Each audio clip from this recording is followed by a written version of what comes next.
Yo, yo, yo, welcome to the Stingray Thundercast. I'm your host, Stingray Thunder. I'm here with the hilarious John Dore. Yeah. Oh, yeah. How you doing, John? Yeah, I feel good. Hi, everybody, this is John Dore. He's an amazingly hilarious comedian. Some of the funniest jokes I heard in Melbourne. Makes me piss myself all the time. Been up in all the good rooms in Melbourne. What a legend. Now, John Dore, I've got a serious question to ask you. Yeah, shoot, man. All right. So just say there's a train running along a train line that you can't stop, but you can control the direction it goes in a V form. Right? You got this? Yeah. So you can pull the lever and it will go one way. If you pull the lever the other way, it will go the other way. Yeah. Now, on one side of the tracks, there's one black guy. On the black guy? What?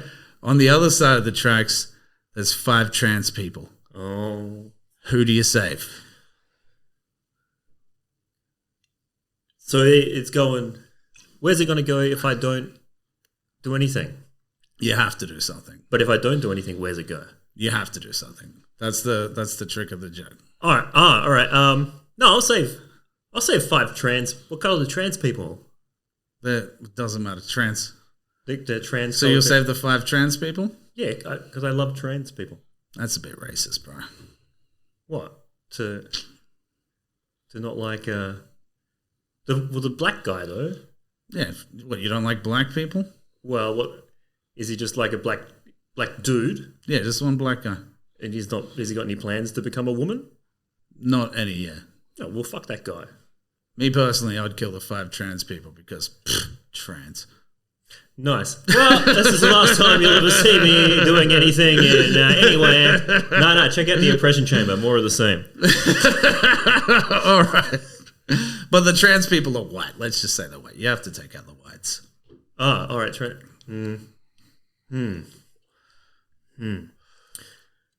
There's got to be a way around this. So it's 5 white trans people or 1 black dude. Yeah. No, it's trans wins. Trans? Yeah. Trans wins. I think 1 trans against 5 black dudes. Yeah, if it was 5 black dudes and just 1 trans, I think you still save right now, specifically right now.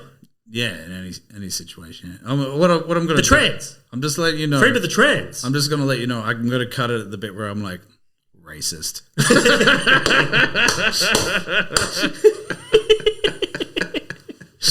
Well, if that's where you're ending it, that's for TikTok. Yeah, all right.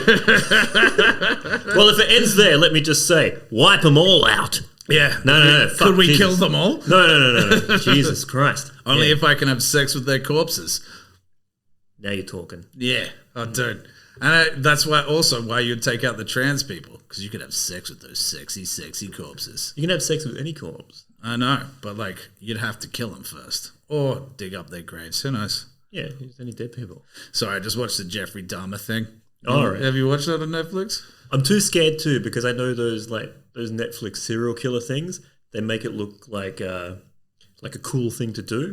Yeah. You know? Yeah. Like I watched one of them. Like on the dude, he's cooking in a terrible situation. It's like a cooking thing, and it's like a shitty kitchen, but it's cool. And then I'm like, oh, maybe I might like to go into a terrible kitchen situation. And so I'm like, oh, I don't want to watch that Dharma thing. And then after that, be like, oh, I might like to get some dudes back to the house and pour bleach and solvents into their brains to make them zombies. Turn them into zombies and then make love and control them forever.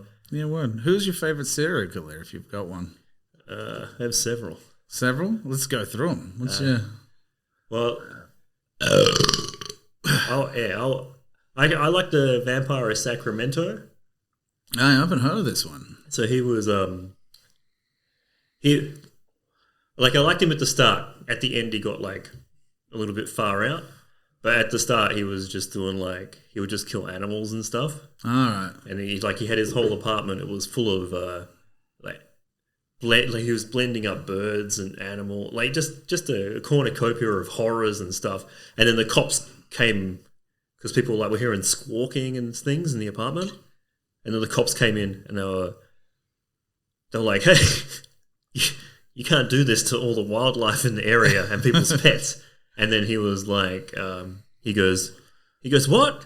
It's just some stupid animals. That was his defense, though. Yeah. And I thought at that stage it was quirky and all right. Did he do that with humans later? Well, then he started doing it to people. Oh, yeah. At the end, just some stupid people. Yeah. Nice. Yeah. I like this guy. Yeah, sounds cool. Yeah, it's good. For the people at home, Nenki got me drunk. Yeah, I got John Doe drunk. Oh, fuck yeah. I made him. He came in here, he was like, Matt, please don't get me drunk. And I fucking Harvey Weinstein this dude. But like, not sexually, alcohol version. But also sexually. I'm waiting for that last part. I hear you. So yeah, I'm trying to get people fucked up on this show as much as possible. It's going well. I think that's good pod. Yeah. I don't think I have like a favorite serial killer. But there was like this guy, I can't remember his name. It's like he was not even a serial killer. He was just like a dude that murdered. Wait, let's put it this way. Let's put it this way: the serial killer you most admire. Yeah, it's this dude, and he was like a mining dude, and he killed his wife and kids. Yeah, and I was like, good on you. But like, but this is the thing, right? Like, so like this chick had like video of her saying, if I die soon, it's because of my husband, and shit like that, and like he was having an affair. And then, and I'm like, who does that? Like, what kind of wife, right? That's what you thought? Yeah, I was like, what kind of wife? And like the whole way through no wonder he killed you. For the true crime thing was like, the guy going, she was a lovely lady and she never did anything wrong. And I was just like, she did some shit wrong. Like, you don't just like turn that way, like, you don't just to fucking. Well, you reckon she turned into, No, I just don't think that fucking. I don't think that. Like, I'm not psyched that he did it. Like, I'm not backing him up enough. First of all, though, if he just killed his wife and his kids, I'm not even gonna. He's not on the serial killer list. It was 3 people. Yes, that's like doing 3 or more. Killing your own family, I don't think puts you on a serial killer list. Yeah, true. But unless you start like going through like you go ancestry.com and you start doing like timeline. Look, I'm just saying, he's my favorite murderer. Like, he's your favorite? Yeah, favorite murderer. Because like it's clear because he was cheating on her. This is not Chris Watts, is it? Yeah, Chris Watts. Chris Watts is fucking. He's one of the best. He is one of the best, right? Did you see the interview with him where he's like walking around? She must let. And he brings out the ring like she left the ring. Because he's just such a fucking crazy. Yeah, Chris Watts is good because it's got the body cam footage of the cop and him showing him around, and you get to see him like show the cop around his house, and they go there. I don't know where they're gone and stuff. And then the neighbor, they go to ask the neighbor, and then the fucking neighbor has a camera pointed at the. He goes, well, I got a security camera on top of my thing because kids been coming around stealing stuff out of my truck. So I filmed the whole front of his house, and then you just see Chris Watts starts sweating and just acting naturally. He's just acting naturally, fidgeting around. The guy's like, I can put it on my big screen TV right now. I showed you last night. They did. Step by. Yeah, Chris Watts like, yeah, that's a good idea. Yeah. And then there's footage. Look this up on fucking. Look it up. YouTube. There's Chris Watts standing next to this dude's big screen TV with a cop there. And then he goes, yeah, that's his car. You can see that's Chris's car right there. And Chris is like, that's my car. And he goes, yeah. And then like 3 a.m. it's like he's loading like bags into the car, like heavy people-shaped bags. Apparently, he didn't kill the kids till he got out to the fucking to the mine site. So like. He killed his wife. The kids were there. No, he killed him. Did he kill him before? I thought it was after. No, I have intricate knowledge of the. I thought it was after because I thought he did it in the car, or maybe he said that he did it. Like when in the interview, did you watch the full? Yeah, I watched the breakdown where he was getting interviewed by the cops. John Can't Swim, JCS. That's the best breakdown of his. Oh, real? All right, I'll check that out. Yeah, where they go through where they put him in the interrogation room. Yeah. And they set it up. up. And it was that chick, and she's like, look, we know. And then they give him a... the lie detector test. Yeah, but then they give you a story as well. So they try and lessen the impact. They're like, So the cops try and be on your side during the thing. Yeah. So they put you there, and he's like, no, I don't know what happened to her. And then the cop comes in close and he goes, look, we all got wives. we know sometimes they need killing. Now, I've got a wife, and I've almost killed her several times. So if you was to say to me, I killed my wife, I'll be like, well, I don't think you're a bad person. they do shit like that. I've got to fucking watch this, It's so good. And Chris Watts is like, maybe. Nah, he said, so this is what he did, because he wanted to go to Camp Coon with the chick who was cheating on. Yeah, so he started working out. He's like 40 years old. Yeah, started getting fit and he shit. Got like fit. He looked good too. He looked good, yeah. And then he started banging this, seeing this 19-year-old chick, and then he wanted to go to Camp Coon and party. And he was like, but I got this house I'm paying off. I got a wife and 2 kids. And then he was like, how do I get around? Like, how do I go to Camp Coon and have sex with this 19-year-old for like a weekend or 2? Yeah. And then he's like, no. Then he's like, I murdered my whole family. Yeah, but this is the thing, like, he hasn't admitted that that's how that went down. No, but, well, this is what he said. Did he say that? Initially, he said, I got home, my wife had killed our kids, and he killed her. Or whatever. Me being a loving husband, loving father, that sent me into a rage. She tried to attack me. I fucking choked her, and then it came out. He admitted killing his kids as well and killing her. Yep. And then all the media attention and stuff died down, and he was rotting in a cell. So then he was like, then he just told the whole story because no one was paying attention to anymore. The whole story is he killed his kids, suffocated them. Yeah, word. And then he went in and killed his wife. While he was killing his wife, his fucking kids woke up like he hadn't done it properly. So then he's killing his wife, and then he re-killed his kids. Wow.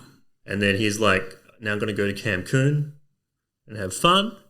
But was it the plan? Like to fucking... I don't know, it seems a little bit fucking... Look... Or do you reckon he might be innocent? No. He seems like a great guy. No, I just reckon the story's like a little bit off. Like, I reckon like I'll put money on it. His wife's just like giving him shit every day. Every day of his life, his wife is just fucking like hounding him. You know, like this dude had managed to live to 40-something years old without murdering one person. You know, like his whole life, no murders.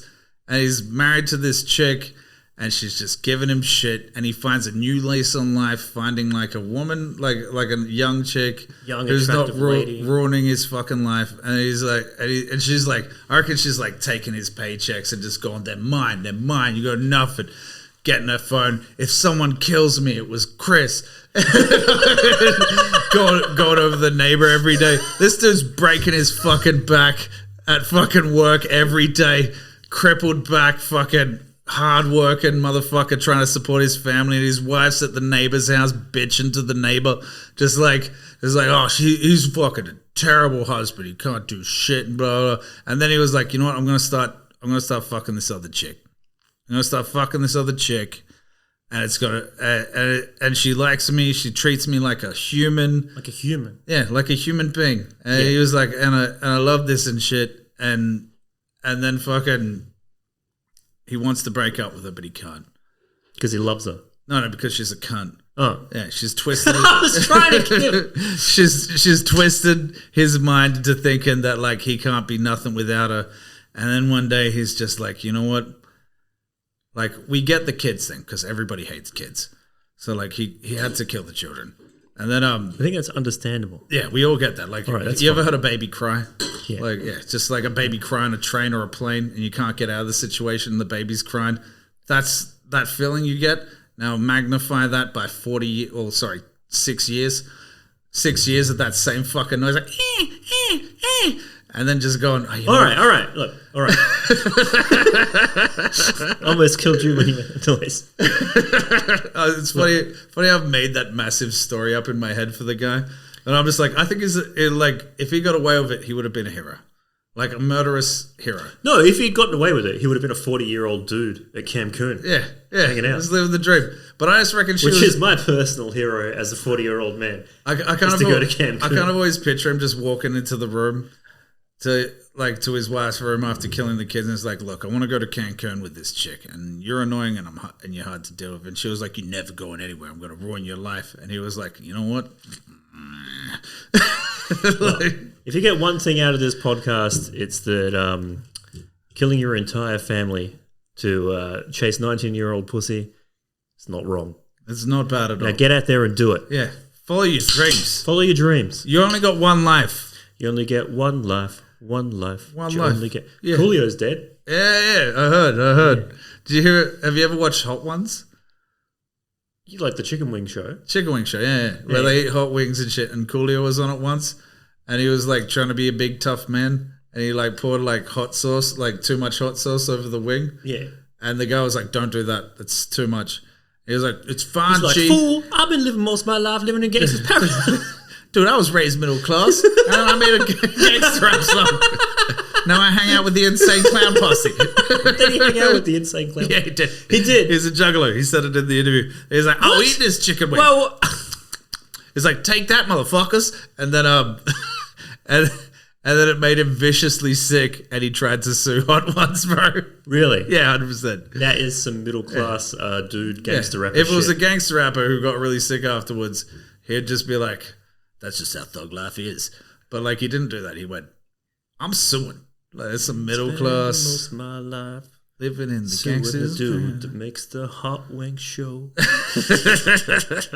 It was like one of my favorite songs when I was a kid, and still is. I still know most of the words for that song. The power and the money. The money and the power. Minute after minute. Hour after hour. They say I gotta learn, but nobody is. No, that's wrong. So there's something going on in the kitchen, But I can't understand it. I don't know what's cooking. I don't know what's They cooking. say I have to learn, but somebody's here to teach me. If they can understand me, how can they reach me? I guess they can't. I guess they won't. I guess they front. That's why I know my life is out of luck, fool. Damn, son. Oh, can I just do a little bit of this? Yeah, Coolio. There you go. Oh, it's gonna be in there for the whole podcast. I think that's going to be on there for like forever. Yeah, I haven't cleaned this room since I made it. No, there's like some things here. Oh, yeah, I was meant to clean up the fucking things earlier. No, I didn't realize because I always come and clean up my area.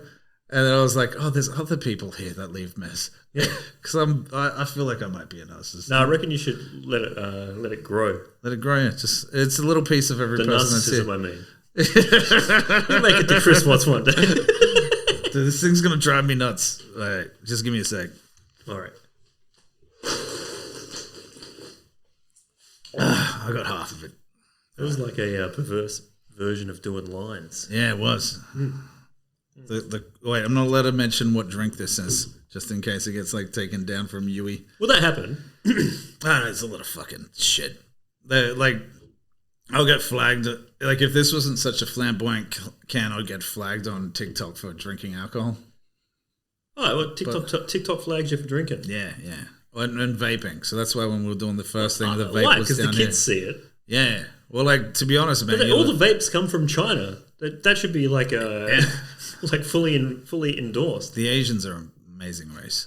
But, yeah. Asians great. Yeah, I love Asians. Best porno. Really?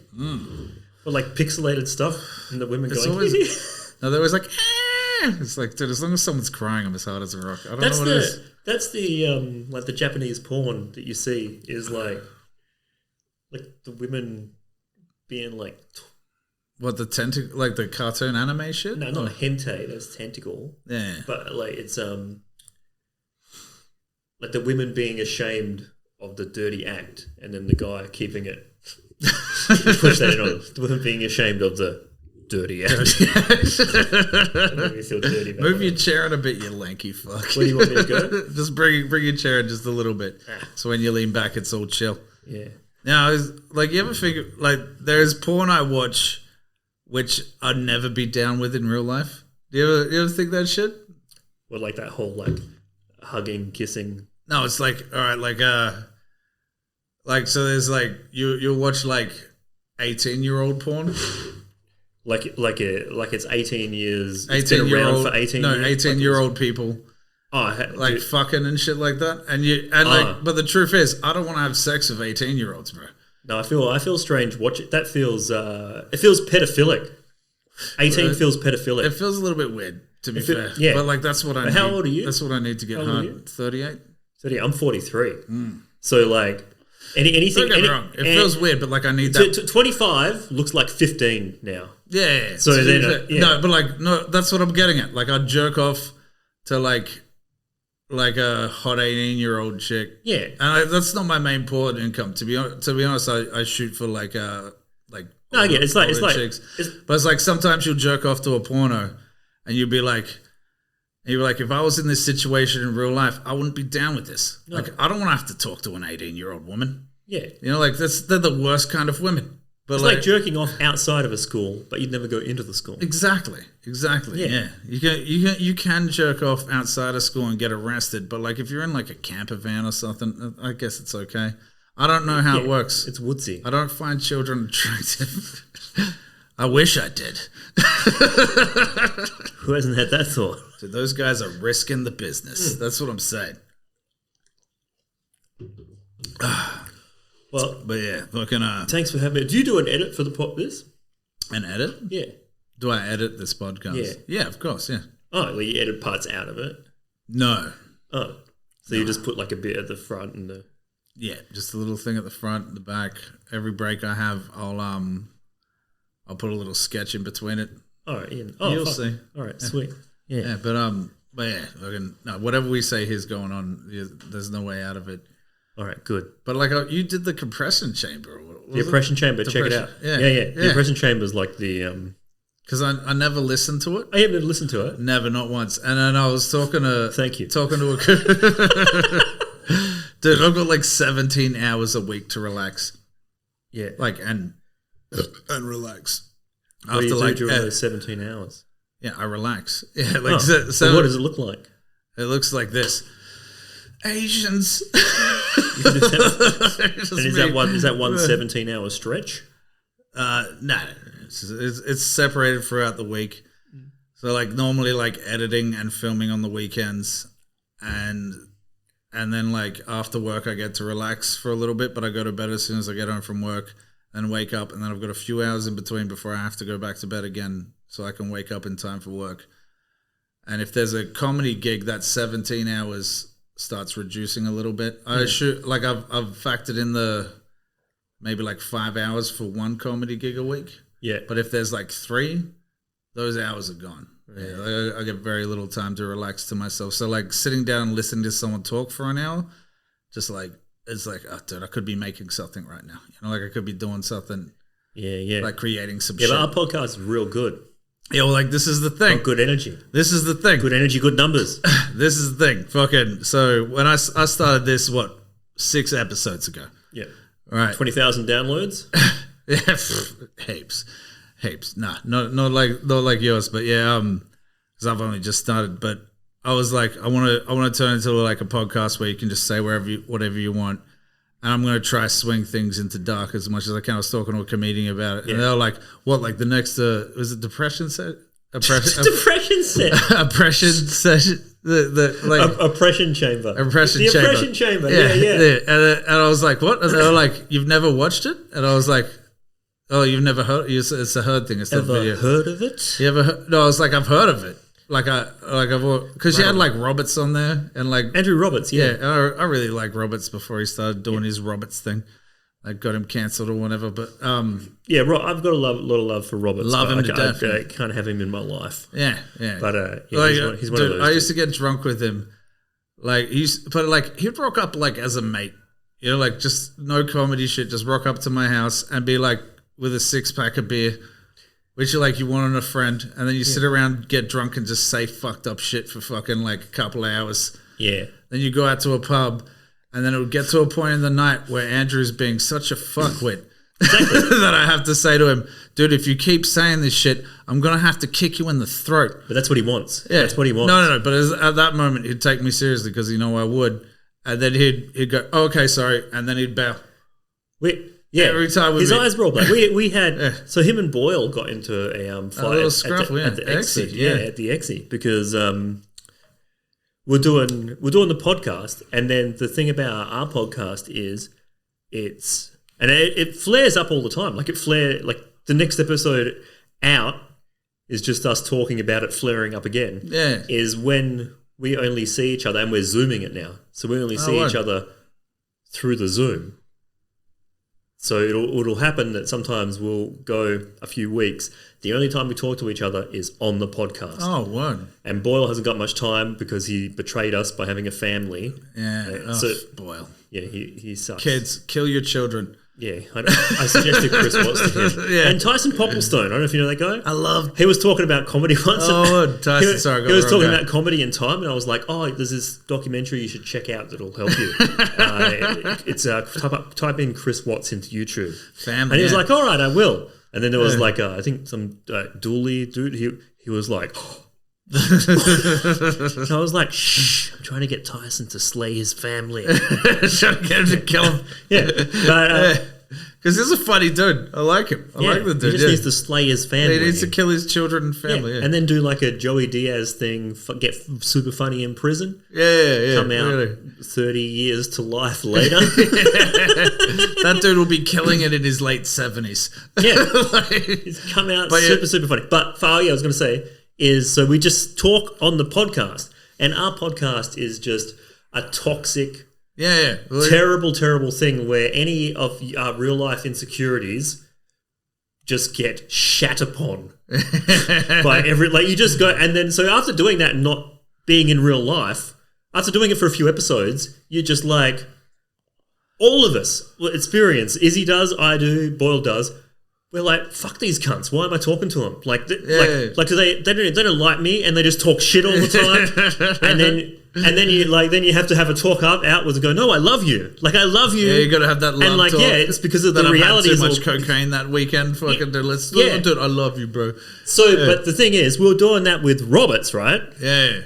And we were like, all right, we've got to have a bonding session where we all go out, have some drinks, have a good time, and just be like hang out as humans and love each other. And we went out, had some drinks and stuff, and then Boyle and Roberts went to the bar at the Exford during festival while the Bear Pit and all like the comedians, international dudes and everything are around. And then fucking Boyle's like, I'll buy you a drink. And Roberts is like, I'll buy the drinks. And Boyle's like, no, I'll buy the fucking drinks. And then Roberts is like, you think I had got no money? Because he was at that stage. He just shark eyes. Yeah. Then he just launched this headbutted Boyle in the mouth. Yeah, sounds Boyle's like mouth just explodes, and then Boyle grabbed him and just bounced his head off the Exford floor like 5 times. Dude, this story is legendary, but I really need to piss, so we need to have a break for a sec. We good? Yeah, I'll do it. I'll do a piss as well. We need to keep this up, because I want to keep talking about Roberts. Well, good. When we get back, I'll tell you the climax of that story. We'll be back in a second. We're both doing a piss. Yeah. At the same time. True crime documentaries are a lot of fun because serial killers are so relatable. You know, they had rough upbringings or weird relationships with their parents, they're super motivated, and a lot of them seem to really hate kids. If it wasn't for the fact that they had the balls to do something about it, I reckon they'd be really fun to have a beer with. Look, I'm not saying they're not a bunch of monsters. I'm just saying these days, who isn't? Like, let's be real here, even God killed a bunch of babies in Egypt, and there's always the normal guy that killed his wife and kids. Every time I see it, there's always a part of me that's like, what did she do? And we've all been in that relationship where our partner's a massive jerk. All it would take is for her to get pregnant, and then you're stuck with the arsehole, who if you leave, she'll get half the money that you earn for the next 18 years. Look, I'm just saying, we all secretly get it. Look, I think what I'm trying to say here is pretty simple. I've run out of true crime documentaries to watch, and if some arsehole has to die so I get a new one to watch, I'm cool with it. Just make it interesting. Thank you very much, everybody. I'm Stingray Thunder. Bring the thunder. Yo, and we're back to the Stingray Thundercast with John Doore. Coming back from the Andrew Roberts discussion. What a fucking funny dude, but a piece of shit. Well, he's got a genuine mental illness. Oh yeah, definitely. Yeah. As everyone, you've got a few going on there. Nah, no, it sucks. I went and got tested. It turns out. Nothing. Well, I got dyslexia. Is that a mental illness? No, it's like a learning disability. Missed out. Yeah, missed out. Yeah, it was rough. I have something, but it's not considered a mental disability. But I think it is, and I think anyone that had it would think the same thing. Shingles. Shingles. Yeah, I'll just quickly. I don't know if I want to say it on camera. What, say it? Yeah. I have like an IQ of 1. What was Forrest Gump? Very little. Now, Forrest Gump was 74. Yeah, something real small. Which but, was... yeah. So, but like the Well, you got an IQ. So what is that, a genius? Yeah, like Einstein was 160. So fucking... So, Gandhi, Einstein, me. Yeah, this is what I'm talking about. Yeah, this is why I didn't want to say it online. Is this true? Yeah. How do you know this? Well, when I was... So, like, I always knew something was up with me, man. Like, pretty hard. And, like... why do I understand everything? No, because that's not how it feels, bro. And, What's it feel like? Is it like the Matrix? Well, like, when I was a kid, down? because of, like, the poor area shit, I, like, I had this fucking... You like, had a realization, you're like, all these cunts be poor. No, it's just, like, I just didn't... like, I knew something was up. And, like, hanging around with people, like, talking to them and shit felt These weird. cunts be stupid. No, but like but I thought I was stupid because I was dyslexic. So when I was a kid, they actually said it to me when I was really young, when I first got tested for dyslexia. Yeah. And they were like, he's dyslexia, but he's got this fucking giant IQ. But like they said it to my parents, but they were just like, dyslexia, you know, like problem. And then like, I don't know what happened. I just know that like my life wasn't good beyond that point. And no one was teaching me how to read or anything. Like it was weird. And then, yeah, intelligence is people are just like reading, maths, things like that. Yeah, and then if you don't do that, then they just fuck you off. Yeah, well, like the problem was like I was. But I need some extra proof on this. Like, yeah, this is what happens. This is a nice setup. This is what happens. Nice setup, and you tune out the content. But yeah, this is like because I think at one stage in primary school, I convinced people I was a genius. Yeah, like on a bus trip. I was like, yeah, I'm a genius. Like I'm basically retarded still. Yeah. Like I'm fucking. So what's the IQ though? How do you know that? Yeah, well, all right. So I was getting to it. Yeah, so fucking like I thought I was like I'm fully retarded, and I always thought I was the dumbest person in the thing. Like hanging out with people, I was like I'm dyslexic, I'm retarded, and they used to use the word retarded when they found out. So like they'd pull me in front of the class sometimes.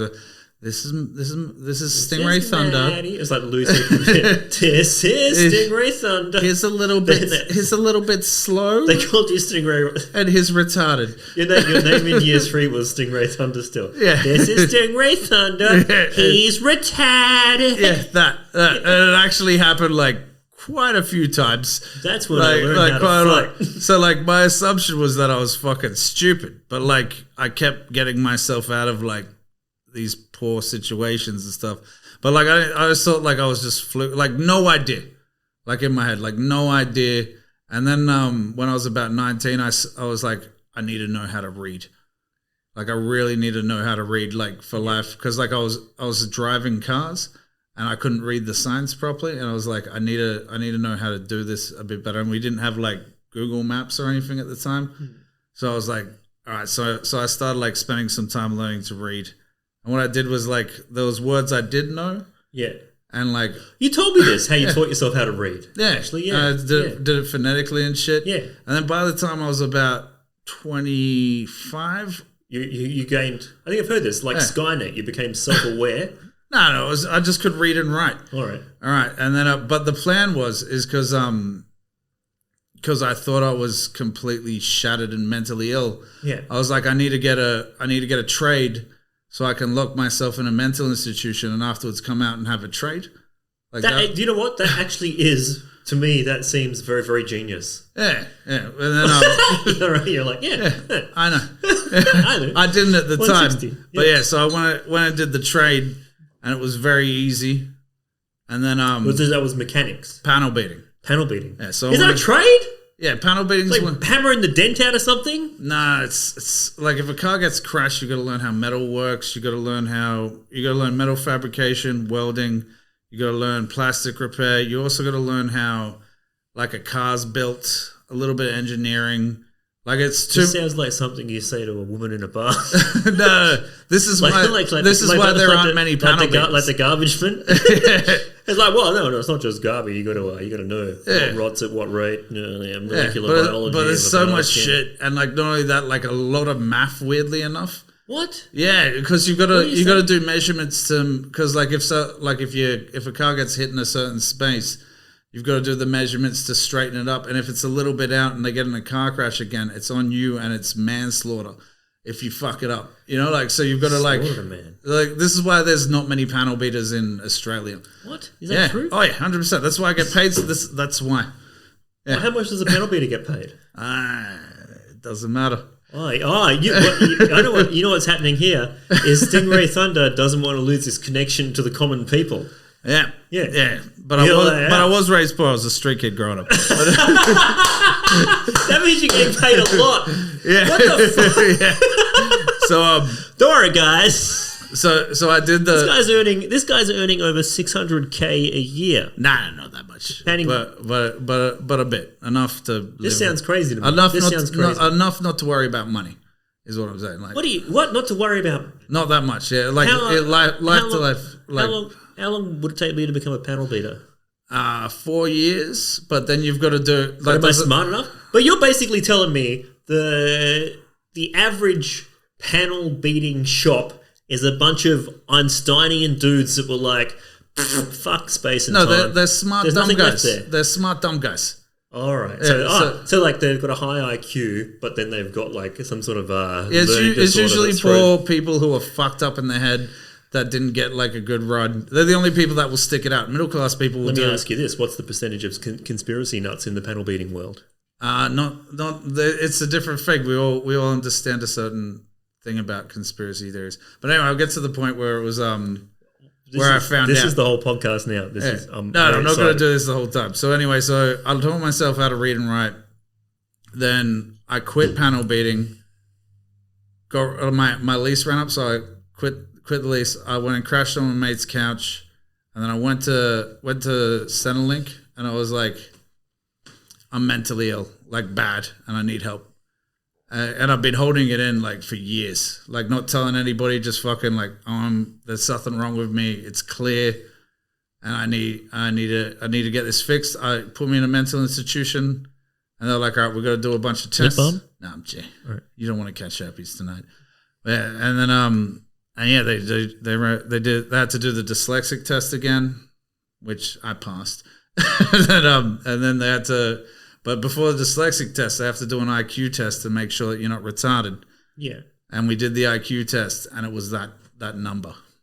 So yeah, that was and they were like, how long was the IQ test? It was they actually like sat me through it. So it was like a person came down, I sat with them, and they're like going over the questions with me and all this shit. And there was like weird things like I think the thing that got them was like they'll give you a bunch of shapes. And they're like, make this into a cross, and they're like, 1% of the population will do it. Yeah. And I was like, yeah, there you go. So it was like and that's when they said, you're going to be a panel beater. One day, if you work really hard in life, you can break your back and become a crippling piece of shit. But this is the thing, in saying that, where does it get me? You know, like at the time when I learned I was 25, and then someone was like, why don't you use it to help someone? Not only that, like a bunch of people that... Why didn't you use it to avoid that guy?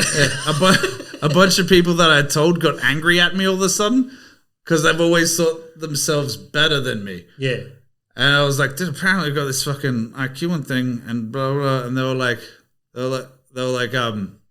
fuck you. No, you don't. Fuck it. And shit like that. Yeah, I was like, haters. I don't want this. I want this fixed, but there's no pill for it. What do you mean fixed? You want lower IQ? Yeah, yeah. Well, like the it's just like it feels like a mental illness.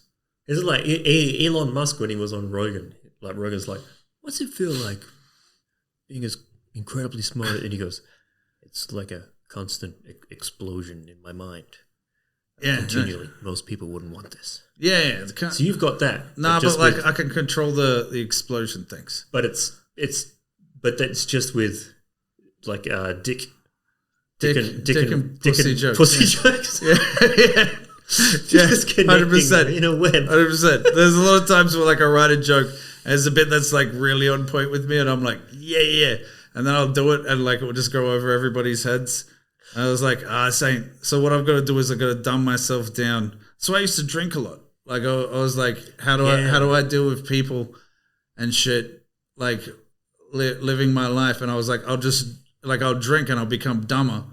And then I'm on a note. Like, have you ever seen me stumble around going, yeah. Like it doesn't happen. I just get like normal. You come down, yeah. I just get to like a normal level. Well, and I'm like, dude, you have no idea how hammered I am. And no one can get it. I think I've said this to you and I've said it to other people is you're, and I like from the, I think you're very, very funny. But you're always wondered how you could drink just such a crazy, and like I'm like an alco dude as well. Yeah. But I always wondered how you could drink so fucking much, like fucking 20 or 30 pints, night after night after night, and then you will go on stage and try out jokes or a new bit that is just fucking like 5 minutes long of stuff to remember. And I've said that to people as well. I'm like, how the fuck does Nenki lock all that down in his head to actually say that? The memory's really good, but it's insane. And not only that, I haven't written those jokes down when I try them the first time. Like the two jokes that I'm trying out now, I haven't written down. Yeah, I just fucking. I know Semple's the same with his fucking autism. Oh, right. He's like, he told me in the car, he goes, people get pissed off because I never write anything down. I seem to seal my jokes and can say them. And I stopped the car and said, get the fuck out. Yeah. I said, get the fuck out of my car. I write them down eventually so I can add like tags and punchlines and shit like that. But I'm noticing my mind's starting to fade a little bit. Well, it should, because honestly, the amount of booze you've been drinking for the whole time since I've known you. Yeah, but to be fair, yeah. That wasn't just then. That was from 13 to maybe about a year ago. There's the funny thing about Nenki as well, breaking the third, fourth wall here. But like the funny thing about Nenki, and we were talking earlier on the couch as he was showing me the side window of the fucking car that got shot out in the gangster thing. He's kept a thing. But he that made no sense to anyone. Yeah, I don't know if I'm allowed to talk about it on the pod. Really? But, whatever. Go. Yeah, no, but keep going. Keep it. Fuck it. Let's do it. No, nothing's held back in this joint. Go. All right. Nenki's stealing crime scene gangster incrimination blood splattered parts from the panel beating place. Yeah. Or very craftily though. I bargained with my boss with it. No, well, you were saying, so he was saying to me earlier, I've cut down my drinking. And then, so Nenki's cut down his drinking to a frightening level. Like the level of drinking now is frightening. But if you know the history, you're like, well, that's good, man. That's down to 10 to 12 on a night you go out. That's pretty good. 10 to 12 on a night you go out. That's pretty good, yeah. I feel like I got heat stroke in it. And then like I couldn't drink for like a month or two. Heat stroke? Yeah, heat stroke. I had to break into a car. And like at my work. Like a compulsion. At my work. Like they the battery died and the key fob wasn't working. It was the wrong key bit to open the door. And like the boss knows I can do it. But like real fancy new cars are really difficult. Like it's not like the old Holdens and shit where you can just like kind of jimmy shit. It's like these like high tech, you're not meant to break into cars. And I have to like solve that puzzle. But the car was outside in the sun. So like I went out there and fucking spent probably like 3 hours just like boiling sun, like cement floor, just fucking trying to work out how to break into this 30 car. 30 beers the night before. Yeah, got in and then like I started feeling dizzy afterwards and I was like, oh, we'll see how this goes. And it was heat stroke. Like I think I didn't go to the hospital. So it was, that's good though. That's good for your heat shock proteins. Yeah, I guess. People go to the sauna for that. They join fancy clubs. Yeah, but I think it almost killed me. I think, and and then after that, like I couldn't. Like if I had like a beer, I'd start feeling it again, like feeling shit, because heat stroke can last for like anywhere from 1 month to 6 months. All right, kind of thing. I didn't know that. So when it's bad, like how it was, and like yeah. So like I'd go to have a drink, I'd be like, oh no, not feeling good, and it was making me feel really shit. So I was like, well, why would I drink then? And then so I just stopped drinking for like a couple of months, like kind of quietly or privately. You're drinking out of most people that I've known, aside from myself for a little bit, but your drinking was the most disturbing thing. Like the most disturbing. Fair. Like every single time, yeah. Yeah, on a Tuesday at a gig, just. Oh, but like every time I'd see, if it was like 3 or 4 nights in a row, you'd just be nice and drunk, just boozing at an alarming, and the amount of rate. alcohol that it needs to get me to that fucking bit where you're like, it's a lot. Getting a bit puffy, yeah. Exploding a few blood vessels on the old face there. Yeah. This is actually rosacea, sir. Oh, is it? Yeah, it is. It's not from drinking. Oh, all right. Yeah. All right. Tim Dilling it up. Yeah. All right. Because I saw you once and I was like, Ninky's crossed over, baby. Yeah, so it's middle of winter when my tan goes away. Just like you can just see the rosacea. All right. Yeah. It's Oh, I thought, yeah, because I saw you once and I was like, Ninky's dead. Yeah, he's dying. Yeah, middle of winter. Yeah, when my tan's gone. Yeah, Right. it happens every winter. Yeah, fucking tan goes away. This rosacea. It's like all over my cheeks. My cousin had it lasered off when he was young. Yeah, like it's something you can do. Yeah, but yeah, it's not that bad, but it's like bad midwinter. What's the best run of boozing that you've ever done? What do you mean? Like the most you've drank for the longest amount of time? There was a time when I was 19. Well, I'd drink about 2 casks of goon a day. So 2 4 liters? Yeah, 2 4-liter casks of goon a day. I did that for about 2 years. Fuck. Yeah. What's how many standard? So fuck. How many standard drinks is a goon bag? Yeah, I don't know. It's like 4 liters. Well, I know like a bottle of wine is like 8, so it's like 10. A bottle of whiskey is 22 standard drinks. So I reckon a 4 liters of wine is probably at least 40. So you're having like 80 standard drinks a day. Yeah, maybe. Yeah, I did like there was a time in lockdown where I was doing a case of beer a day for the first. What was it? The first was it 4-month lockdown? The first one, 4 months. I can't even remember. It would have been around that. Yeah, around 4 months. I was doing like a case of beer to myself a day. Yeah, and making sketches and just get like every one of those sketches that I made during that. There was like a bunch of beer cans, like beer bottles on the tables. A case of beer a day is that's a sweet routine to get into. Yeah, but it started getting like because I'm getting older. Like even before the heat stroke, like it started getting to me. Like by the second lockdown, I was like, all right, I need a day to recover. Because I've never drunken that much every day, like 7 days a week, just fucking waking up, going and buying a case. Well, two goon bags is more than a case. Yeah, but like that was 19 then. This was like I was like 30, 36 or 7 well, at I'll the tell time. You this, my Uncle Sam, he just turned 80.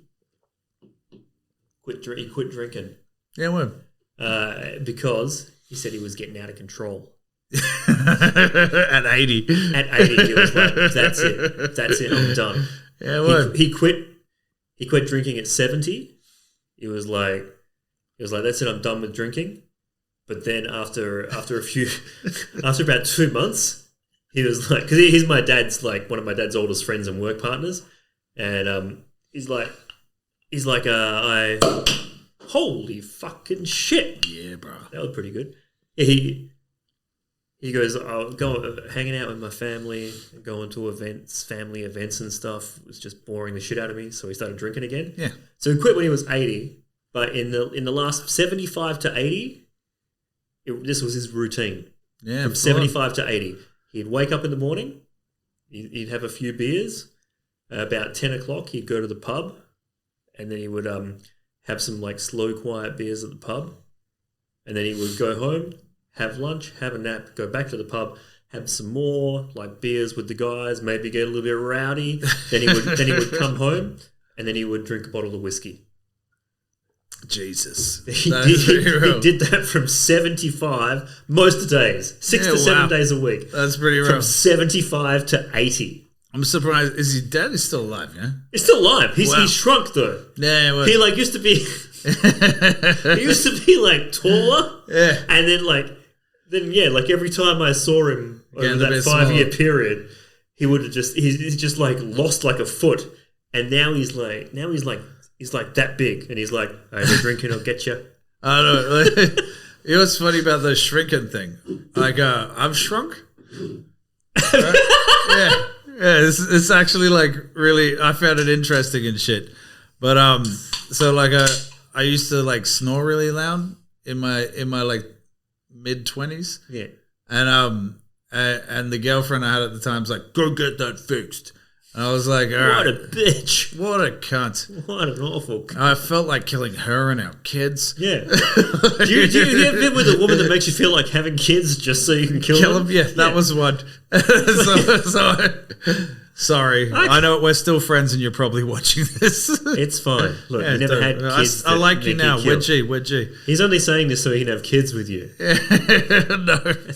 But yeah, so like I got measured when I was like around 25, 26 or whatever, because they got to measure you for you got to go into this place and like get hooked up to this machine where they put all these things on you. For your height? No, to stop the snoring. Oh, yeah. Yeah, but they check your height and like they measured me and they were like 6'2". And I was like, yeah, all right, sweet, and fucking slept all night. But they said 6'2". And then like I got measured again when I was in my like 35-ish, like a couple of years ago, and they're like 6'1", and I was like, what the fuck? But like I've got a really bad back. Yeah, you can lose. So like, what is like your body's just as you get older, like you start like curling in, and like, but I was trying to stand up straight. They're like stand up straight. I stand up straight. And like 6'1", I was like, oh no, I'm 6'2", and they were like, I've been telling everybody I'm 6'2". And like one dude was like, "You're not 6'2". I'm like, dude, I got measured by the people at the snoring center. Yeah, which is that's the highest. That's the highest measuring. That's the highest bar. If you're gonna get measured, it's the snoring center cut. And I got a little bit angry about it because like I've argued with people. Little man syndrome. Yeah. Angry little man. I was furious. I'm 6'2". Settle down, little man. I'll kill you. Basically a midget. I haven't done a podcast where I haven't mentioned midgets, so I had to throw it in there. Fair. They're not little people, midgets. No. But anyway, so the measurement. This story leads nowhere too. So I was just like, yeah, it turns out I'm 6'1".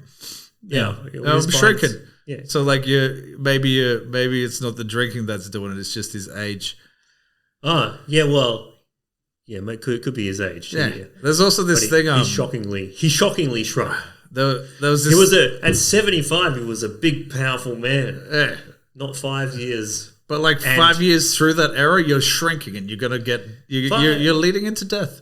5 years. That's like 1,800 bottles of whiskey. Yeah.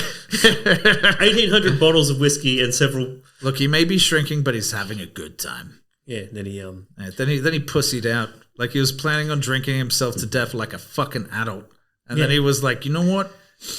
Who fucking quits at 80? Yeah, dude, harder. Drink harder. Dude, are you trying to kill yourself or not? Make the decision. It's fucking insane to be smashing a bottle of whiskey. I saw a chick on Twitter, 104 years old. she's being interviewed. Yeah. Like, why are you, like, she goes, I drink 3 bottles of Dr. Pepper a day. And the guy's like, that's what, and she's like, yeah, it's good for you. It's got sugar in it and it's good for you. And she goes, 3 doctors told me to kill me and 2 of them are dead. She's like cracking open a bottle of Dr. Pepper and drinking it. Do you ever wish you could you ever like see like a really old lady saying shit like that and you're just like, yeah, I'm a fan. We should have sex. Like in your head. Like all the time. Like it's not like I want to. Like I'm pretty sure it would be hard for me to get a boner, but I could picture some shit. What? I could picture some shit. Like if I could put a porno on her back, I just want to give her last bang for being a fucking legend. That's what I'm saying. This chick would have given you your last bang. Damn straight she would have. That's what I'm saying. What's the old people are amazing. They are amazing. Yeah. Yeah, but most people like, old people are amazing. They're just like us. And then you're like, well, fuck them. And they're like, oh, no, come on now. And it's like, no, I'll fuck them. Yeah, let them have it. I'll fuck them. Old ladies out there. Who doesn't want to be fucked? If you're nearing death, let me know and I'll give you that sex. Yeah. If you're watching this, I'll come around. I'll cry a little bit. There's going to have to be a weird porno of Asian people crying in the background. But if that's happening, I'll give you the sex you need.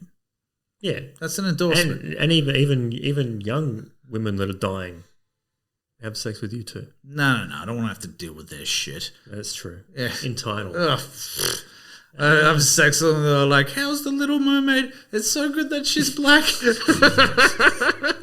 It is good that she's black. Shut up! You're ruining my erection. Give me some of that old racist shit that gets me hard. Oh, fuck. Those old people. Oh, shit. Yeah, they're all racist. Oh, I dig them, man. I dig them. Yeah, no, the old people are good, but they must die. Like we're all they have to die. Yeah. No, but you know, because why is because you can't. It's very hard to change people's opinions. Like if you had immortality, like if they made us all immortal, no more kids, then it gets locked in now. This is it. Yeah. With the opinions of everyone gets locked in. It doesn't really change ever. Yeah. The only way to do it is you make new people. And then they come up, and then they're like, fucking new fucking political ideas and shit. And then everyone's like, you guys are fucking stupid. And then they go, I feel tired and die. And then it becomes the new thing. If you just lock it in, nothing changes. You know what upsets me, man? That like, because of the whole youth and all that thing, like we should all be able to have guns. Yes, guns would be good for everyone. Yeah, and people like don't want to give. No, well, it's like so kids can have 22s. And then people in their 20s maybe get like a 9mm non-automatic. People in their 30s get like an automatic, like 22. Like like just like level it up to the better gun. And the older you get, and then that would level shit out. Like people, it'd be like, do you really? Like these young people would be like, so you've got young people be like, you should be able to have sex with dolphins. Yeah. And like all the old people are like, you're right, but stop talking. Like, listen to me. We should be able to fuck dolphins, which probably we should. But yeah, they're rapists. We're all good. Dolphins are rapists. Yeah, remember dolphins. my old dolphin and joke? I feel like if someone rapes someone, then everyone should be able to rape them. That's part of the 100%. That's how problems should be solved. Yes, it's like, all right, if you kill someone, you should be killed. Yeah, by their family. Yeah, well, like their family has to do it, or you rot in jail. So you should be able to go, all right, so you murdered my family. Yeah. Or you murdered someone in my family, so I can now murder you. And if someone rapes you, if you rape someone. If you rape someone. Yeah, you should be raped. Everyone gets to rape you whenever they want. Yeah. It should be a moral thing. So it should be like, you're at the bus stop and you're like, holy shit, there's that dude that raped that chick. Yeah. And then you could be like, I'm horny. Yeah, or even if you're not horny, but you believe in justice. Yeah, justice. Rape for justice. And yeah. I like your attitude, bro. It's a good idea. I like justice. Yeah. And I was like, it wouldn't work with like pedophiles. It's like if you fuck that kid, a bunch of kids are allowed to fuck you. That's where it'd go wrong. I think it's well, fuck that. If Greta Thunberg, whatever her name is allowed to give adults advice on, there should be like a bunch of like Greta Thunberg rapist kids that rape pedophiles. Where you're like, oh, here's a unique child that has a above. So Greta Thunberg, she has an above adult level. Listen to this kid screaming about the environment and looking. I don't know what Chernobyl, looking all like crazy and shit. So people are like, listen to her, this, that. So there should be a group of kids that can violently rape an adult Yeah, but pedophile, but not in a way that makes them enjoy it. Yeah, that's the problem. They'll enjoy it too much. I feel like they're like, this is our thing, and now I get rewarded with this. Like, no, they need to. You need to make it real bad. I think so. There's an exception to the rule. All right, so we're working out future democracy and how the government's going to work. How a better society would work. Yeah, and we get the kinks out. So like most of them, most people that do a crime, you can give it back to them, and then there's. And like everyone gets to do it, like fucking. So like you see the rapist dude walking down the street. Well, no, if someone so pedophiles should get raped by a super old person. What? With a bazooka, because they've got that anyway. Because that's how No, they have to have a giant penis. All right, no, we got this. All right, so child rapist. Yes. Should be able to get fucked. Yeah. By the biggest black penis in town. Like, black people are allowed to fuck them. Just black people? That seems racist. The ones with the bigger dicks. Like, if black people have big dicks. I don't know. Like, I heard it was a lie, but to be fair, like, it has to be a black guy with a giant penis. Because I know I'd jerk off to that, but like... No, look, I'm not saying I wouldn't jerk off to it, but what I'm saying is... would I feel happy afterwards? You're not meant to feel happy after you masturbate. This is how it is. But no. I feel like if kids, then it should be octogenarian or above that takes out the... yeah, so it's got to be an older person, but they've still got to have vitality. Yes. They've got to have the strength. But like maybe he'd be into it. I don't know. All right, no, I got it. They get thrown into a cage with a horny gorilla. No, because their dicks are small. You're right. No, a horny. They do have to. A horny. It's just like a fucking old, like a horny old man bangs you. Yeah, no, but it's got to be the same kind of like anger. You know, like. Oh fuck! Here we go. Midgets. Yeah, word. but it's also got to it's also got to be a decision. Like, all right, so you got to find out what the guy's into, and you've got to give him the opposite of that. Yeah. So whatever that is, and that person gets to do. So like, it's got to be more horrific because it's kids. So like, all right, so just say a guy's a Nazi. Yeah. A black guy with a big penis who's in. No, Nazi's Jew. Nazi is a Jewish dude. Jewish guy. Yeah. With a big penis. Yeah. Gets like any Jewish guy you'd be walking down the street and some Jewish guy would be like, there he is. Yeah, you get and also how satisfying and how much of an opportunity would it be if you were a Jewish dude walking down the street and then someone come up and go, hey, do you want to rape this Nazi? Yeah, he's just over there. He's just where? Yeah. He fucked a kid once. Yeah, and you're like, oh yeah. Look, even if I'm not into it, and like they'll get to hold him down, like just a bunch of like woke people standing around, like I'm holding him down for you. Yeah, it's like I'm raping him. You got to watch that it slips into not rape. If it's so justicey, it becomes not rape. No. It's like it's always rape. Yeah. Oh, yeah. No, I don't know. I'm not a. Maybe I don't know. All right. Anyway, I'm gonna take another piss. Yeah, same. All right. So we're ready for We're gonna have a break. John Doore, what a fucking legend! I didn't know that this would get this dark. Legend. There are two types of people in the world: people who pleasure themselves with the blinds open, and pussies. Like, I'm the type of person who has a bit of tape covering the camera on my laptop, but I take it off when I'm spanking the monkey. Because I don't want the government to find out that I cried at the end of the Notebook.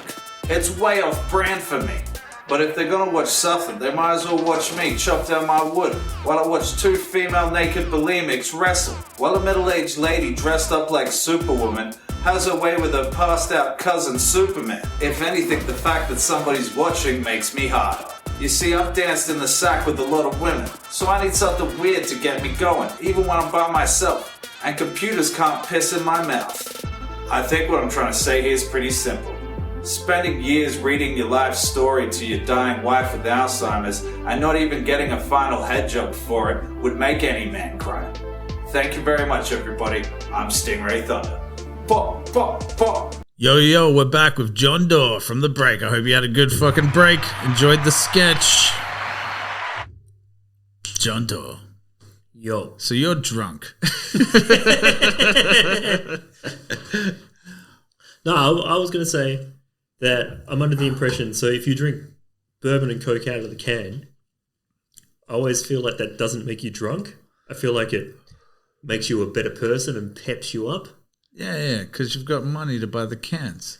Well, it's crazy is to buy 5 cans of bourbon and cola, you can almost buy a bottle of bourbon and cola. Yeah, word. And make your own. And have like twice as much. Have twice as much, yeah. Wow, yeah. Yeah, I was sitting in front of the thing before coming here where I was buying it, but I was like, I could do, and then I couldn't figure it out, and then I just bought these. Yeah, we're lame not buying the bottle. Yeah. But then I'm like, I don't want to drink a whole bottle of that. Yeah. But then I get here and I'm like, well, I'm going to have like 4 or 5 beers to pep this up. We've definitely been smashing the piss. You're actually like, you've been a great podcast, bro. Oh, yeah? Yeah, I like your attitude. What are the other podcasts have been pretty stinky? No, they've all been good. Yeah? Yeah, but I think I'm picking the right people. Oh, yeah? You just got to be willing to destroy the career that you don't have. That's it. You got to be at that point where you're ready to just be like, fuck it. I was like the oppression session. What was it? Oppression chamber. Was that right? Yes. Yeah. I feel like you would love our podcast. Yeah, we never got to the bit because you kind of ranted off for a bit, and we were going to have you as a guest, but then we stopped doing guests because you would have slotted in very well. Yeah, but yeah. Like, so I didn't know what was happening in it. And then a comedian, I was telling a comedian about this one. And he was like, just like the oppression chamber with John Dore and all that. And I was like, what? Like, yeah, they just say whatever the fuck they want. It's like it's dank as shit. And I was like, oh, really? And I'm like, I would fucking love that podcast, motherfucker. And I probably should at least listen to 1 or 2. I definitely wanted to watch the one where, like, just after Roberts got beat by Dore or whatever that discussion. Like Boyle. Man, you've just done the classic. It's fucking same people. Man, that's the classic oppression chamber, not Boyle or Dore host. The whole time Roberts is on there, he's calling Boyle Dore and me Boyle. And then sometimes just calling like both of us Doyle, and then all the time going, I'm not going to fucking put in the effort to distinguish who you are. Yeah, and then Izzy's on there, and like last episode, he's like, Boyle leaves the room and he's talking to me, and he's like, yeah, man, Dore. And he's calling Boyle Dore. Yeah, so you would fit right in there because it seems like when I started comedy in Melbourne and I met you both, I kind of just assumed you were the same people. Like, that's because we're not the same. We're different. Very different. We're very different. You just come hand in hand together. It was like there was always like a Boyle Dore Boyle. Boyle almost resents. He resents. Like it's almost with Boyle. It's like at the start, he saw me do a couple of like sets where I was out of control, and then we became friends. But then over time, he's disliked me so much that it's kind of horseshoed back around to close friends. But it's like, like how they say like the left and the right, if you go extreme enough. Yeah. And they become the same thing. So it's almost like Boyle doesn't like me so much that we're in this such a close friendship. And you just kind of blend together. You know what it is? Yeah. I think you and Boyle mixed together is a normal human being. There's some sort of thing, but then there's a connection of he's the true horror, and I'm like, well, so for the people at home, we were talking about this earlier. So Nenki, we're talking about why people find horrific shit funny. True, yeah. And I find horrific shit makes me giggle and laugh. Like all that Chris Watts shit and everything. Yeah. And there's 2 sides of it. One is living the horror, and the other is... So Nenki's lived the horror, but this will be our connection, really. Yeah, 100%. Like, this will be our these two worlds shouldn't really meet. But you've lived the horror And find it funny. and then You've watched the horror. I can't handle the horror, so I find it funny not to handle it. Yeah, and you laugh because of it. Yeah. And I laugh because of it. But then there's a connection in the middle as well from probably some sort of, probably from my side, some sort of like addictive, self-destructive behavior. Where See, I'm trying not to self-destruct. We're like, I'm not self-destructing ananymore, but you did. I was always like the opposite. yeah, but there's like, It's like, how do I get out of this? Yeah. It's funny, but like I know I got to fucking move past get it. out of it. And I'm like, You're like, I could do with some horror. I'm like, yeah, this seems amazing to me that people live like that, but you can't. You need like your bona fides to get into that world. Saying things like bona fides doesn't get you into that world. No. But I also don't know what bona fides means. Really? So it's like you need your actual like. Fuck, what would you say? Like it's almost like your street cred or your. Yep. Yeah, so you need that if you want to like delve into that world without getting fucking stabbed, or like you're just a tourist. Yeah. You have to prove. So 100%. Yeah. Yeah. So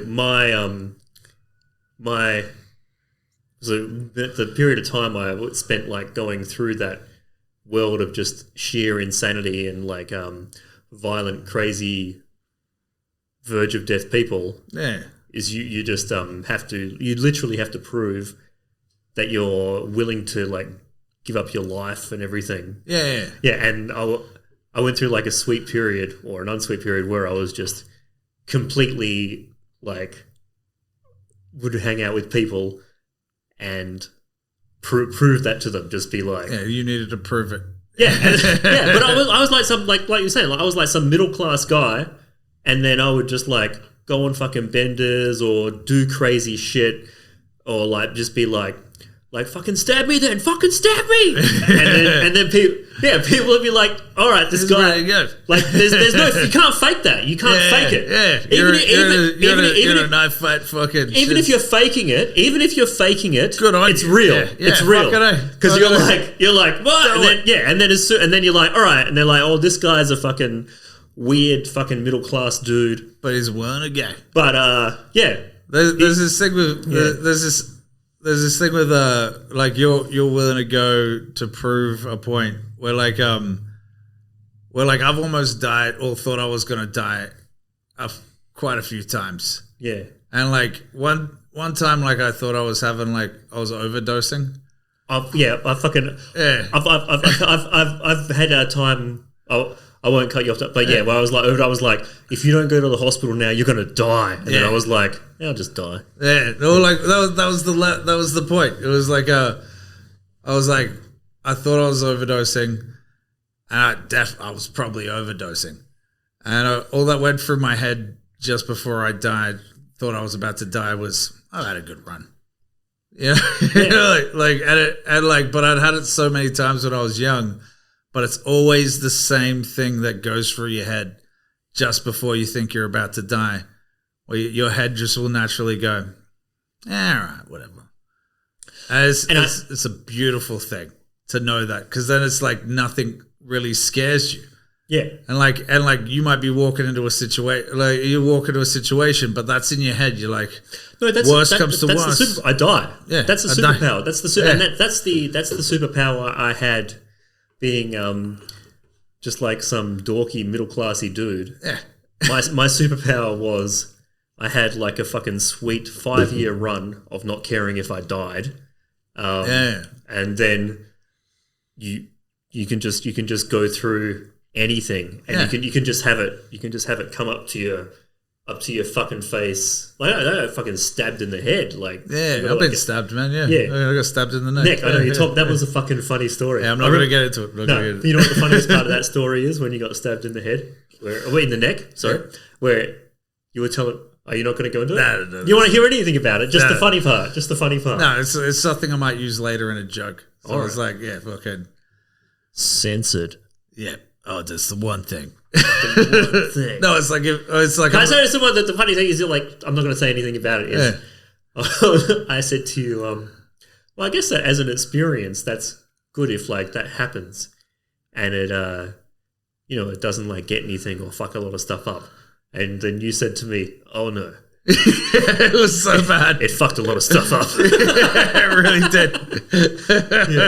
I've still got like a slight face sag on this side of my face because of it. Yeah, you're like, no. It's a constant reminder. It was more, but at the time, like I didn't think it was serious. Yeah. And at the time, I was just like, shake it off. Baby. I was like, oh, this happens. Yeah. there's this thing that I will mention. So like after it happened, and I was at like the nurse's house. And she was like... You went to a house? Yeah. She was... I didn't go to a hospital. And she was like, you need to go to a hospital. And I was like, no, I'm good. And I was like, all right. So I jumped... I was like, I'm going to go back to the place where I lived at the time. And I was like, man, can I borrow your bike? And he was like, yeah, go for it. But like, I didn't realize that he'd stolen the bike earlier that day. And like, to steal the bike, he'd ripped out all the spokes. Like a handful of spokes of the bike. With the chain. Yeah, so the chain was around the spokes and he's ripped out the spokes. Good tip for the people at home. Yeah. You want to steal a bike. Yeah. And so I'm riding the bike home, and because like a couple of the spokes are gone, the front wheel falls off it, like just like collapses. I go over the front. Get stabbed in the neck by the handle. It goes into the same hole. Just like the most intense pain. Like the stab was bad. But the falling over the front of the bike with the stab wound that was already hurting was so painful, bro. And not only that, after that, I was like, my friend stole this bike fair and square. So I picked up the bike and I carried it back to the house. I didn't want him to not have his bike that he stole fair and square. That's beautiful. Yeah, it was a beautiful story. It's a very beautiful story. He didn't know how much I suffered for that guy. Yeah, but fun times, man. Fun times. So, this is the craziest thing. We haven't even talked about your comedy. Like most podcasts, it's like filled with like talking about comedy sucks. I'll tell you, that's like comedy. Yeah. Like we've done it on ours for like a lot. Like we did it last episode, and then we started to, and we're just like, you've got to go. Fuck! Don't talk about comedy because comedy's fucking. It's just only comedians will get it.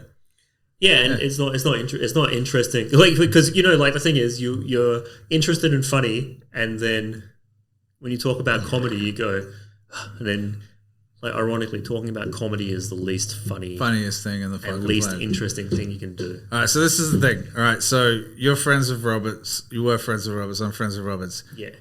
Is there any way you can come back? Roberts can come back. Yeah. So like all right, so he didn't rape anybody. I'm not going to get into what he did. Yeah. He did something horrible to one of our friends. Yes.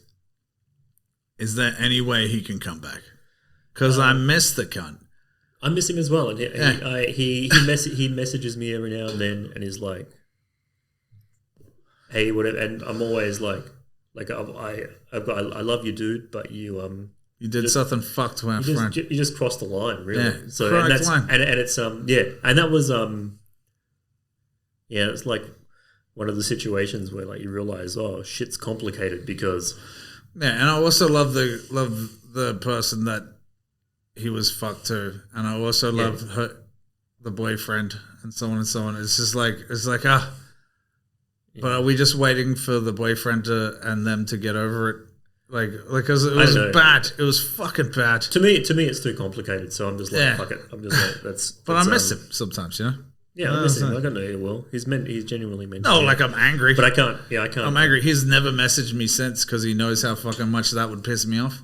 Oh, really? Yeah, he's never fucking sent a message. Boyle did a fucking podcast with him, like, and put it on his Patreon. Yeah, real. Yeah, Boyle just rolled with it. He's like, yeah, that's cool. We'll just roll with it. But like, yeah, I don't know. No, but that shit pisses me off. But like, I just kind of like, so cancel culture is pretty fucking real. And I'm kind of like, so that like Andrew's he was already cancelled, but he crossed the line so fucking hard that it was like, you can't come back from this. No, he cancelled him. He cancelled himself, yeah. He cancelled himself before any sort of craziness because of his craziness, which is crazy because he's like one of the funniest dudes He's one of the funniest dudes ever, but he's naturally too. Yeah, fucking, you could just hang with the dude and just laugh for fucking 4 hours. Yeah, that was my attraction to him. Is he's just a funny, crazy dude. Like I don't know what he's gonna say, and yeah. But you can't control his crazy. No, he's genuine. Andrew Roberts was for me the switch between like mental illness being a cute thing that you hear about, like comedians talking on stage. So I'm mentally ill. Everyone's like, "Yay, victim!" And then they're like, "Yeah, and and sometimes I'll try and eat toast, and I'll be like, it's bread," and people be like, "I know it's toast," and I'll be like, "I feel crazy now because I'm mentally ill." Yay! And so it's like that cute sort of like, all right, Roberts is mentally ill, and then after a time you go, oh, like the reason it's not great to be mentally ill, the reason it's a problem and is challenging and something you need to try and get through is because crazy, terrible things happen. Yeah. And so Roberts was like me going from like a cartoon version. Yeah, hey, Roberts is mentally ill. So like with like fucking ill. Multiple podcasts, he's talking about shit. Yeah, and it's just like we're laughing and joking and shit. And then one day he's like, during a blackout drunkenness, he's like, "No, this is what mentally ill looks like," and you're like, "Oh." Like this is real. You need some help and need to get your shit together, cunt. This is real, yeah. Like it changed from like cartoon to whatever. My show was like when I first moved here.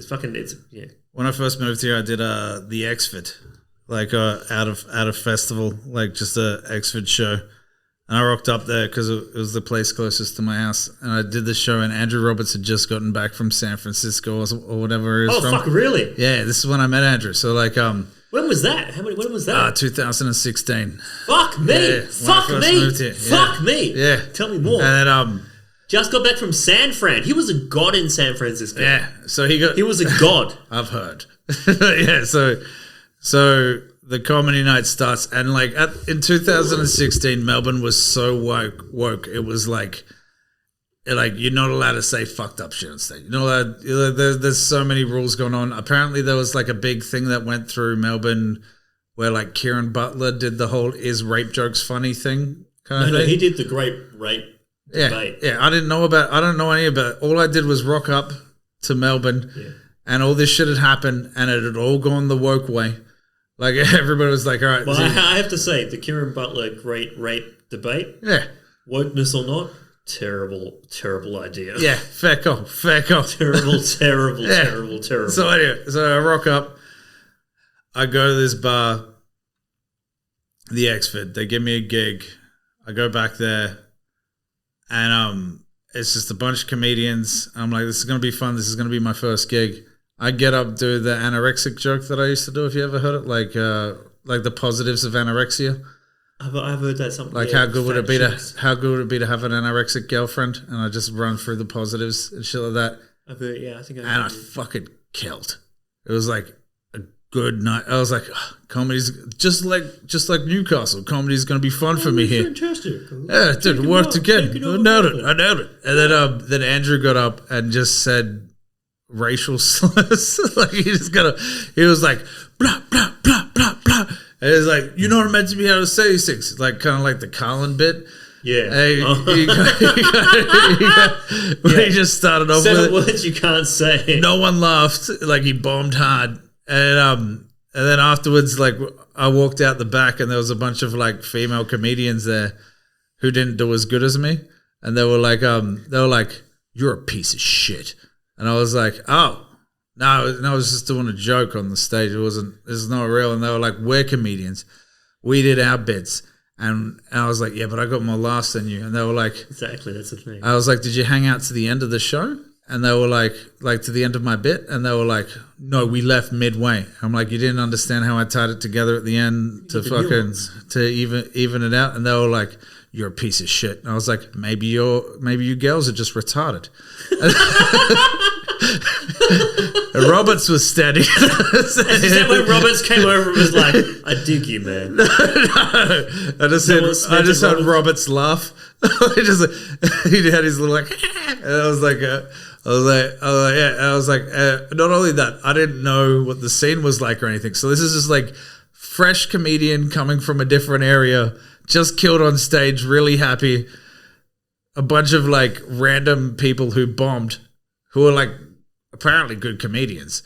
Like at the time, they're not around anymore, but like apparently good comedians at the time. But I didn't know that. I just thought it was like random comedians getting up who didn't do so well, come up to me and go, "That was shit." And I was like, "But I got more laughs than you." It's like, what the fuck? And then they were like, "You're not allowed to say that shit." And I was like, "But I did, and I got laughs. So we good?" And they were like, "No." I was like, "Did you hear the end when like I tied it together?" Well, they're like, "No." I was like, well, maybe he's a retarded. Like maybe he's a dumb and retarded. Like maybe he's fucked up in the head. And I was like, because like they were going me. And that was my natural reaction. Roberts is laughing his ass off in the corner of the fucking outdoor area. And it's like, oh no. I walked over to him. I was like, what the fuck was that? And he was like, and then he was like my only, then I got cancelled from the Exford for a small amount of time. After that set, where I did good. Because the women, one of the women was a decent comedian who posted a massive thing on Facebook about how the Exford's gone downhill because there are guys that can get up and make fun of anorexia. I got cancelled for a bit, but Roberts was with me the whole time. He was like, "That was a very well written joke." He was like, that was good, man. Like, you're not there yet. You probably got like 10 years, but you're gonna fuck it. I was like, fuck you. And he's like, no, he's right. He's right. He's like, your comedy's gonna go like this. You're doing well, then you're gonna dip, then you're gonna go up again, then you're gonna dip, and then you're gonna be funny. And I was like, fuck you, Andrew. I just got more laughs than you weird cunt. And I was like, he was like, just give me your number, and then we just started hanging out and having beers. Yeah, because I remember seeing you at fucking Speakeasy. Yeah, Andrew fucking used to like he was hosting it. He gave me regular gigs at Speakeasy. Yeah. Where I was killing. Yeah. I was living the dream. They gave me an hour show. They're like, we're going to give you your own hour show at Speakeasy to do all your jokes in an hour. I was like, really? And they're like, yeah, own hour, we'll promote it, we'll do everything and shit. And then the Me Too movement happened. And I found out the guy running it was a fucking epic rapist. Look, he raped everyone. He liked to rape, this guy. He was heavy on the rape. Yeah, and as dark as I am, and as fucked up as I am in real life, I'm not really, like, I brought, like, chicks to that venue, like, putting them in danger of rape. I was like, oh, my fucking God. Like, what the fuck is it? And I was like, and, like, the shit that I read was, like, so detailed and horrific that I was like, all right. So I went in there. I'm like, dude, you're a rapist. I can't do the gig here. You went in there to tell him that? Yeah. Because I'm not a pussy. You say shit to a man's face. What did he say to that? What did Roy say to that? It was like, no, man, I'm not. It's all bullshit. It's all fucking like, well, it's taken out of context. Blah. It's just started like doing like. It was like, was Frank Sinatra a rapist? Was Bill Cosby a rapist? Yes. And then he was like, whoa. Oh. Maybe I am. But that's not how that went. I was like, sorry, bro. But then he just started like, it was like he overdid it. So like he just kept going. I was like, no, I'm not going to do the gig here anymore. They made my posters and shit for me. Like I did the artwork, but they like printed them up, posted them all around the venue. And I was like, sorry, man. I can't fucking do it. I'm so fucking sorry, man. Like if you are a rapist, bro, that sucks. And I hope you get some help and get your shit together, bro, or maybe get arrested, whatever you gotta fucking do. And I just fucking like, I was so confused, but I just had to let him know. Yeah. And then I got then I went to like a comedy night at Kodiak Club, like 2 days later. I was just like, all my hard work is fucked. Talking like the two gay guys that used to run it. I was like, and I had to drop it all. I had to drop this whole fucking show that I've been preparing for like a year. Thanks to Roberts, by the way. That I've been fucking working my ass off. Well, and they were like, well, you can do it upstairs at our venue. And I did that. At Kodiak? I sold out the fucking top level of Kodiak. Nice. Fucking 50 people rocked up, bro. Yeah, fucking 50-seater gig. Excellent. Fucking, but yeah. It was, that's the way to go now. It's just fucking do your own shit. It's like, I feel like I'm going to do a festival show this year. and or next year, sorry. But the rubber chicken's just got my back on it. That's all it is. Like I was like, I went up to him. I was like, I just want to do. I just want to stop you now and say this podcast is veering towards drunken ramblings of comedy. Well, like we've got 4 more minutes, so let's just finish this. All right, no, I'm interested. No, I want to hear. I want to hear some. All right, so I'm interested and I'm happy, but all right, no, I got this. Yeah, all right. So, as a small child growing up in like a middle class area, did you ever get molested? Because you've got the molested look on your face that every molested kid has. Do you reckon I've got the molested? I'm seeing my psychologist. Like I've got a government sponsored psychologist. I found you can get them for free. Yeah, really. So I got a free psychologist, and then when I talk to my psychologist, whenever he starts, I can tell that he's shooting at molestation because you I can tell he's and it's like you sucked a dick once, didn't you? Yeah. How was that? Like salty and how old were you when you sucked that dick? Shapy before we get into I feel like this is the sort of thing you should whisper and talk into them. Yeah, no, that's why I came in close. Yeah, come in close. Yeah.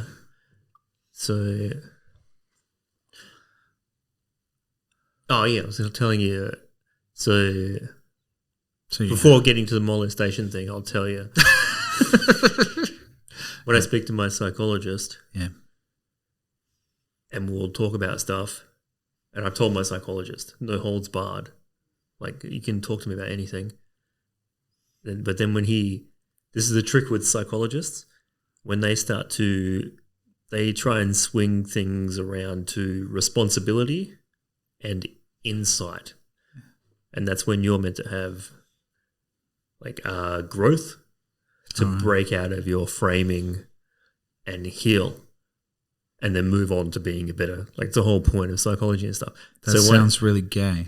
Yeah, so when I sense that he's doing that and swinging around responsibility, insight and stuff, well, that's when I will tell him, I'll go, I was molested. Yeah, nice. And that shifts off like the reprehensible shit that I've just told him about. Yeah. Whereas like I should maybe track that person down and say sorry to them or whatever. If I tell him that I've been molested, then that'll give me a bit of wiggle room to get out of that and not have to accept it. In saying that, at least you weren't an ugly child if it happened. I was an ugly child. Well... Oh, if you got fucked, I don't think you were. You were very attractive as a child. All right, well then Look how happy you look right now. Well, it's the first positive to come out of it. Yeah, dude, I've been saying it for years. No. There was like... I feel sorry for ugly kids. Like, you never got molested. Who doesn't get some sort of molestation? You need to get molested when you're young to be a proper adult. Exactly, and I don't want to do it. Yeah, I'm not going to do it. I'm not going to do it. None of us are pedophiles. No, and we should drag the people that do it through the street and kill them. Yeah, and they should get fucked by young midgets. It's weird, but midgets. It's a strange paradox, but at the same, it is a strange paradox. At the same time, you need to get molested. Yeah, if you need to be molested. The most molested. boring people I've met haven't been molested. Every one of them. I don't want anyone to be molested. I don't want anyone to do it, and anyone that I know that has done that to a child, I want them to die. Die. You can debate whether it's a violent, ugly death or they're just put down. I want that to happen. But at the same time, you need people to be out there molesting people like you and me. Yeah. To make this sort of thing happen. To make the world a better place. Well, to make podcasts like this. I know, yeah. I couldn't agree more. It's a paradox, but don't do it. But don't do it. But if you're already inclined to, only do the attractive ones. You don't want ugly people podcasting. Yeah. Oh, dude. Like, the uglies. Ew. I'm doing the podcast. Could you imagine like a giant, like, I'm not fat shaming here, but I'm absolutely fat shaming here. Could you imagine both of us being like way overweight, super fat, just gut on the fucking table, never been molested, no, not one molestation, not one, not even when you were like in your late teens, molested. No, what's the latest stage you can get molested? I think it's like before teens, I guess. I don't know. Maybe you're right. Yeah, maybe it's before So I teens. think 18. Yeah, 17? No, it's statutory. Statutory. No, it's statutory before 15. I don't know. I'm just saying that. So probably 17 is the last chance you've got. All I'm saying, like, we're not okay with it, but Jesus, it brings out some good fucking podcasts. I'm happy with who I am now. I'm also but happy. I'm not happy with what happened to me. All right, I think we're wrapping up the pod. But this has been amazing, John Doe. Do you have any social media we need to follow? Yeah, follow me on at DoreJohn_. Just type in John Dore to Instagram. Yeah, do that. Just Instagram? You got like TikTok, Facebook? No TikTok. I'm on Facebook, but fucking who gives a fuck about uses Facebook? anymore? Yeah. A bunch of white people. That's it. Yeah. All right, so thank you very much. I'm Stingray Thunder. This is John Dore. It's been an amazing podcast. We're blind. We're about to go out and party. Big love to you all. Analog, happy birthday! Happy birthday, Analog. Blah, blah.